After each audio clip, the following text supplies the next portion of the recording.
வணக்கம் நண்பர்களே. நேற்று சோஷியல் மீடியாவில் வந்து பார்த்திங்கன்னா ஒரு வீடியோ மிகப்பெரிய வைரல் ஆச்சு. ஒரு காவலர் வந்து ஒரு பெண்கிட்ட வந்து பயங்கரமாக வாக்குவாதம் பண்ணிக்கிட்டு இருந்தார். அந்த பெண்ணும் வந்து திருப்பி வாக்குவாதம் பண்ணிக்கிட்டு இருக்காங்க. அதை தொடர்ந்து வந்து பார்த்திங்கன்னா அந்த காவலர் வந்து ட்ரான்ஸ்ஃபர் செய்யப்பட்டார் அப்படின்னு வந்து நியூஸ் வந்துச்சு. அதை தொடர்ந்து வந்து பார்த்திங்கன்னா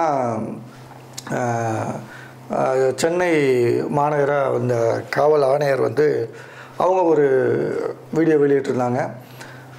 என்ன சொல்லியிருந்தாங்க அப்படின்னா, அவரை வந்து இடமாற்றம் செஞ்சதோடு இல்லாமல் பப்ளிக்கிட்ட வந்து எப்படி நடந்துக்கணும் அப்படின்னு வந்து எல்லா காவலர்களுக்கும் வந்து ஒரு வகுப்பு எடுக்கணும் அப்படிங்கிற மாதிரி வந்து சொல்லியிருந்தாங்க. சொல்லிக் கொடுங்க, ஒருத்தங்களை எப்படி அட்ரஸ் பண்ணுறது அப்படின்ட்டு, எப்படி வந்து பொதுமக்களை வந்து அப்ரோச் பண்ணுறன்ற ஒரு விஷயத்தை வந்து எல்லாத்தையும் சொல்லிக் கொடுங்க. ஒருத்தரோட ப்ரைவேசியை வந்து கெடுக்கிறது வந்து ரொம்ப தவறு. பொதுமக்களுக்கு வந்து எந்த இடையூறும் விளைவிக்கக்கூடாது, அவங்களோட ப்ரைவேசிக்குள்ளே நம்ம வந்து தலையிடக்கூடாது அப்படின்ற மாதிரியான விஷயங்கள்லாம் வந்து சொல்லியிருந்தாங்க. ஸோ அந்த பெண்ணும் வந்து அதுக்கப்புறமா பார்த்தா தனியாக ஒரு வீடியோ போட்டிருந்தாங்க. அதை பற்றி ரொம்ப ஆக்ரோஷமாக வீடியோ போட்டிருந்தாங்க. யார் அந்த பெண், அந்த காவலர் என்ன பண்ணார், என்ன நடந்துச்சு மெரினா பீச்சில் அப்படிங்கிறத பார்க்கலாம்.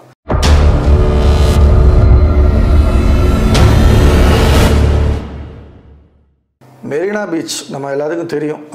காற்று நல்லா வரும். ஈவினிங்கில் நிறையா ஃபேமிலிஸ் வந்து போவாங்க, நிறையா காதலர்கள் வந்து போவாங்க.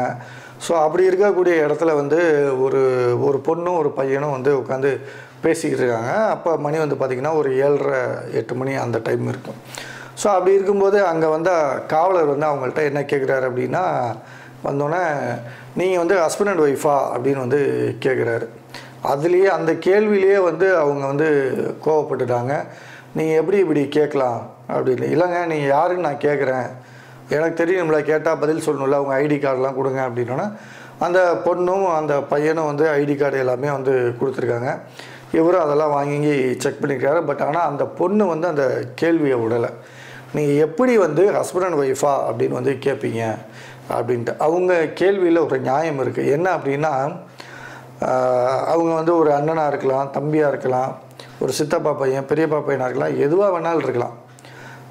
அப்படி இருக்கும்போது ஒருத்தரை பார்த்தோன்னே ஒரு பொண்ணும் பையனும் அமர்ந்திருந்தால் அது வந்து கணவன் மனைவி தான் அமரணுமா, இல்லை லவ்வர்ஸ் தான் அமரணுமா அப்படிங்கிற ஒரு கேள்வி இருக்குது. ஏன்னா நம்ம வந்து ஒரு 100 வருஷத்துக்கு பின்னாடி இல்லை, இன்றைக்கி வந்து நாகரிகம் எங்கேயோ போயிடுச்சு. அப்படின்னும் போது அந்த கேள்வி வந்து மிக ஒரு தவறான கேள்வியாக இருக்குது.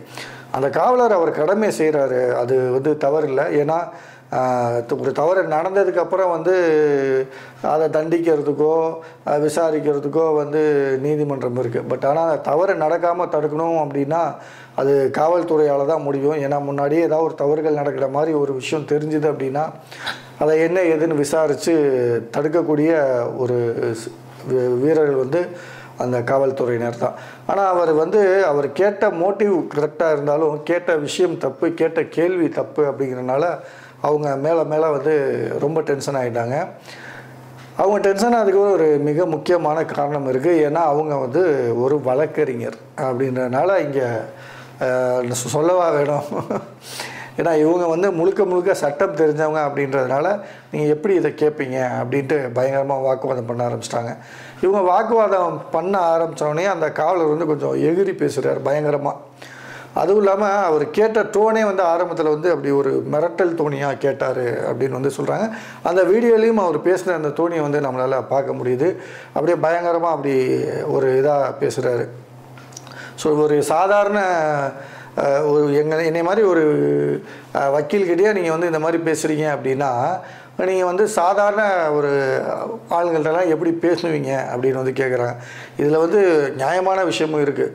ஏன்னா நிறையா காவல்துறையினர் வந்து பார்த்திங்கன்னா அவங்க இருக்கிறது மக்களுக்கு பாதுகாப்பு கொடுக்க தான். அவங்க வாங்குகிற சம்பளம் மக்களோட வரி பணம் தான். ஆனால் எல்லாம் தெரிஞ்சாலும் அந்த காக்கி சட்டை போட்டிருந்தா இவங்க என்னமோ நாட்டுக்கு ராஜா மாதிரியும் மக்கள்லாம் அடிமைகள் மாதிரியும் அந்த பேசும்போதே என்ன போலீஸ்டே வா அப்படின்ற மாதிரிலாம் கேட்பாங்க. காவல்துறையினா என்ன, அவங்களும் மனுஷங்க தானே. நீங்கள் வந்து எங்களை காவல் காக்கிறதுக்காக யூனிஃபார்ம் போட்டிருக்கீங்க, அவ்வளோதானே. அப்படி இருக்கும்போது இப்போ போலீஸ்கிட்டேவா அப்படின்னு என்ன பக்கத்தில் என்ன ஐயா முன்னாடி கையை நீட்டி பேசுகிற, அதை பேசுகிற, இது இந்த மாதிரி பண்ணுறாங்க. அதாவது ஒரு சிலர் பண்ணுற தப்பு எல்லா காவல்துறையினருக்கும் அது வந்து கெட்ட பேரை வாங்கி தருது. சில நல்ல காவல்துறையினரையுமே நான் வந்து பார்த்துருக்கேன். ஸோ அந்த மாதிரி இந்த பிரச்சனை வந்து அங்கே நடக்குது. அதை தொடர்ந்து அங்கே அந்த விஷயம் வந்து முடிஞ்சிருது. இவங்க ஐடி கார்டெல்லாம் வந்து காட்டுறாங்க. அதுக்கப்புறம் அங்கே முடிச்சுட்டு அந்த காவலரும் அங்கேருந்து போயிடுறாரு. இந்த பெண்ணும் வந்துடுறாங்க. இந்த வீடியோ வைரல் ஆனதுக்கப்புறம் அந்த வீடியோவை பார்த்து நிறையா பேர் வந்து அவர் வந்து என்ன தப்பாக கேட்டார், பட் அதாவது அவரோட மோட்டிவ் கரெக்டாக இருந்தாலும் அவர் கேட்ட வார்த்தைகள் அப்படிங்கிற ஒரு விஷயம் இருக்குது. அதே மாதிரி என்ன தோணியில் கேட்குறாரு அப்படின்னு ஒரு விஷயம் இருக்குது. ஸோ அது வந்து கண்டிப்பாக தவறு தான்.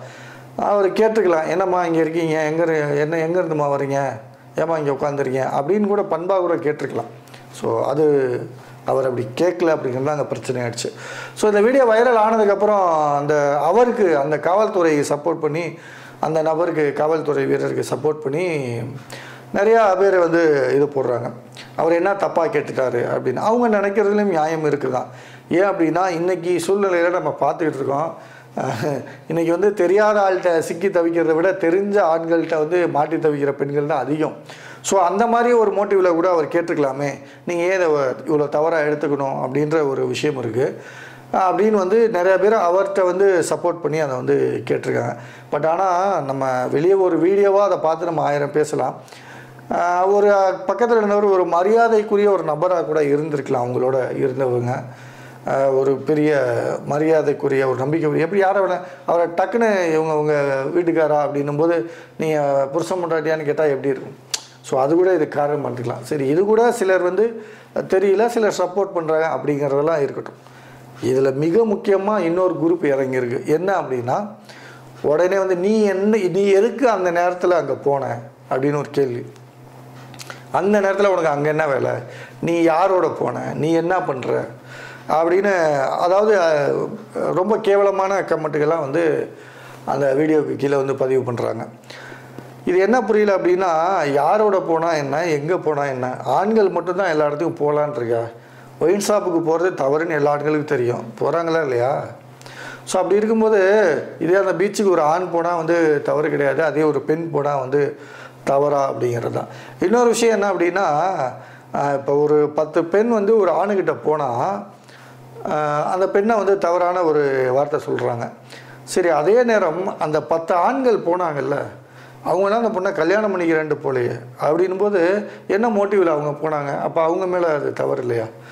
ஒரு தவறு நடந்துச்சு அப்படின்னா, ஒரு ஆணும் பெண்ணும் அந்த தவறில் இருக்காங்க அப்படின்னா, ஆணுக்கு ஒரு நீதி பெண்ணுக்கு ஒரு நீதி அப்படின்னு வந்து வைக்கக்கூடாதுல்ல. அது என்ன ஒரு பெண் மேலே மட்டும் தவறு சொல்கிறது? போனவன் அவனும் ஆம்பளை தானே, 2 பேர் சேர்ந்து தப்பு பண்ணால் அந்த தவறுக்கு 2 பேரும் தானே பொறுப்பேற்கணும். உடனே வந்து பெண்கள் மேலே மட்டும் இந்த குற்றம் சுமத்துறத காலங்காலமாக இந்த சமுதாயம் வந்து செஞ்சுக்கிட்டே தான் இருக்குது. ஸோ அதை வந்து இப்பயும் பண்ணியிருக்காங்க. பட் ஆனால் அவங்க சாதாரணமான பொண்ணு இல்லை, அவங்க ஒரு வழக்கறிஞர். அதனால் அவங்க என்ன பண்ணியிருக்காங்கன்னா, அந்த கமெண்ட்டில் வந்து அத்தனை ஐடியும் எடுத்திருக்காங்க. அதில் நிறையா ஃபேக் ஐடின்னு அவங்களுக்கே தெரியுது.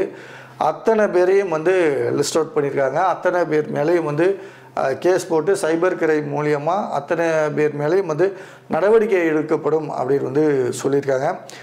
இது உண்மையாலுமே நல்ல விஷயந்தான். ஏன்னா அந்த காவலர் வந்து இன்றைக்கி நடக்கிற விஷயங்கள் அப்படி இருக்குது. அதனால் வந்து அவர் டக்குன்னு போய் யார் என்னென்ன விசாரிச்சிருக்காரு. பட் ஆனால் அவர் தெரியாமல் கேட்டுட்டார். அவங்களுக்கும் அது வந்து ஒரு முக்கியமான நபராக இருந்துக்கலாம். அதனால் அவங்களும் கோவப்பட்டாங்க. இது வந்து ஒரு இன்ஸ்டன்ட், ஒரு ஆக்சிடென்ட்னு கூட வச்சுக்கலாம். ஸோ அவரும் அந்த நேரத்தில் ஏதோ தெரியாமல் பேசிட்டார். இவங்களும் ஒரு வழக்கறிஞர்னால திருப்பி பேசிட்டாங்க. பட் அந்த பிரச்சனை வந்து அதோட முடிஞ்சு போச்சு. அதுக்காக வந்து காவல்துறையும் வந்து நடவடிக்கை எடுத்து அவரை வந்து பணியிட மாற்றம் பண்ணிட்டாங்க.